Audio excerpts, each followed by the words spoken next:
Roofing license exam, the fastest way to pass. Question 1. When installing a drip edge on the rake, how should it be placed? Over the underlayment, under the underlayment, over the shingles, under the fascia. On the rake, sloped edges, the drip edge is installed over the underlayment to prevent wind-driven rain from getting underneath. Question 2. The structural member installed at the intersection of two roof planes forming a valley is the valley rafter, ridge board, jack rafter, purlin. The valley rafter runs from the top plate to the ridge board, forming the internal angle of a valley. Question 3. The horizontal edge of a roof that overhangs the exterior wall is the eave, rake, ridge, fascia. The eave is the lower, horizontal overhang of a roof, while the rake is the sloped edge. Question 4. How many nails are typically required per standard 3-tab shingle in normal conditions? 4 nails, 2 nails, 6 nails, 8 nails.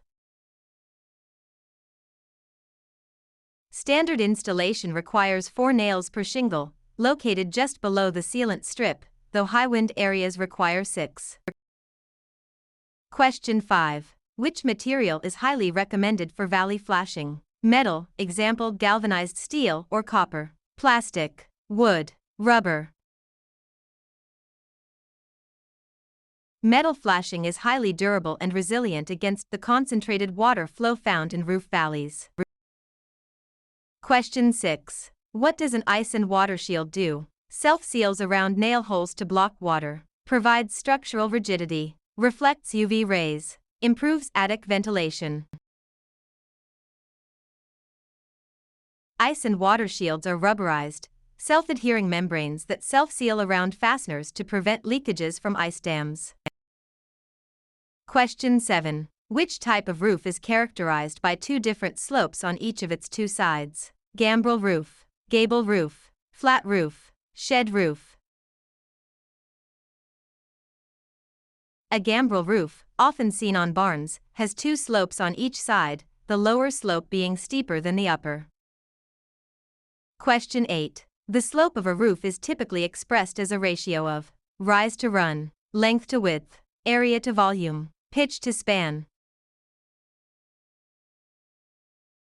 Roof slope is measured as the vertical rise, in inches, for every 12 inches of horizontal run. Question 9. What is the minimum slope required for standard asphalt shingles? 212, 112, 412, 0.5:12.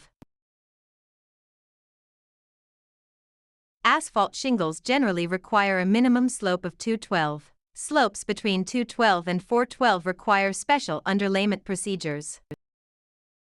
Question 10. Which fastener is recommended for installing asphalt shingles? Galvanized roofing nails, wood screws, staples, finish nails. Corrosion-resistant, galvanized steel roofing nails with a large head are standard and required by most codes. Question 11. Blistering on built-up roofs is generally caused by trapped moisture or air within the layers, too many layers of felt, excessive gravel, using copper flashing. Blisters form when moisture or air trapped between the plies expands under the heat of the sun. Question 12. A roof with 4 sloping sides is called a hip roof, gable roof, mansard roof, gambrel roof.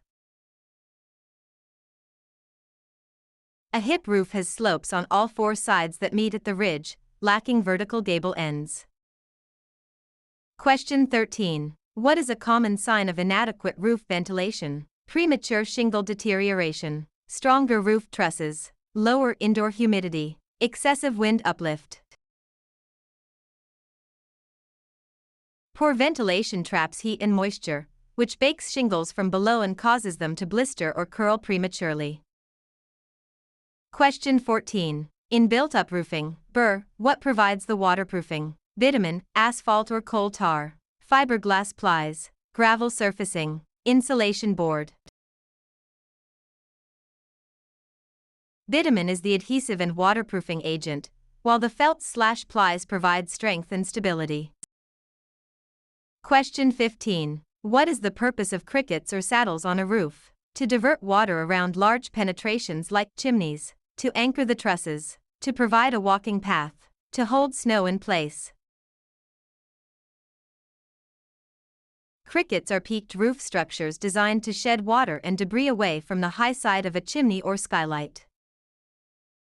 Question 16. What is the primary function of roof flashing? To prevent water infiltration at joints, to add structural support, to improve ventilation, to enhance aesthetics. Flashing directs water away from vulnerable areas like valleys, chimneys, and wall intersections. Question 17. What is a square in roofing terminology? 100 square feet, 10 square feet, 1 square foot, 1,000 square feet. A roofing square is an area measuring 10 feet by 10 feet, which equals exactly 100 square feet. Question 18. Which underlayment material is most standard for asphalt shingles? Asphalt saturated felt, plastic sheeting, rubberized membrane, metal foil. Asphalt saturated felt, like number 15 or number 30, is traditional, though synthetics are also widely used today. Question 19. What prevents ice dams from forming on eaves? Proper attic ventilation and insulation, installing darker shingles, nailing shingles tighter, adding a second layer of felt. Proper insulation stops heat from escaping, and ventilation keeps the roof deck cool, preventing snow melt/freeze cycles. Question 20. When installing a drip edge, how should it be placed at the eaves? Under the underlayment, over the underlayment, over the shingles, under the fascia. At the eaves, the drip edge goes under the underlayment to shed water efficiently into the gutter.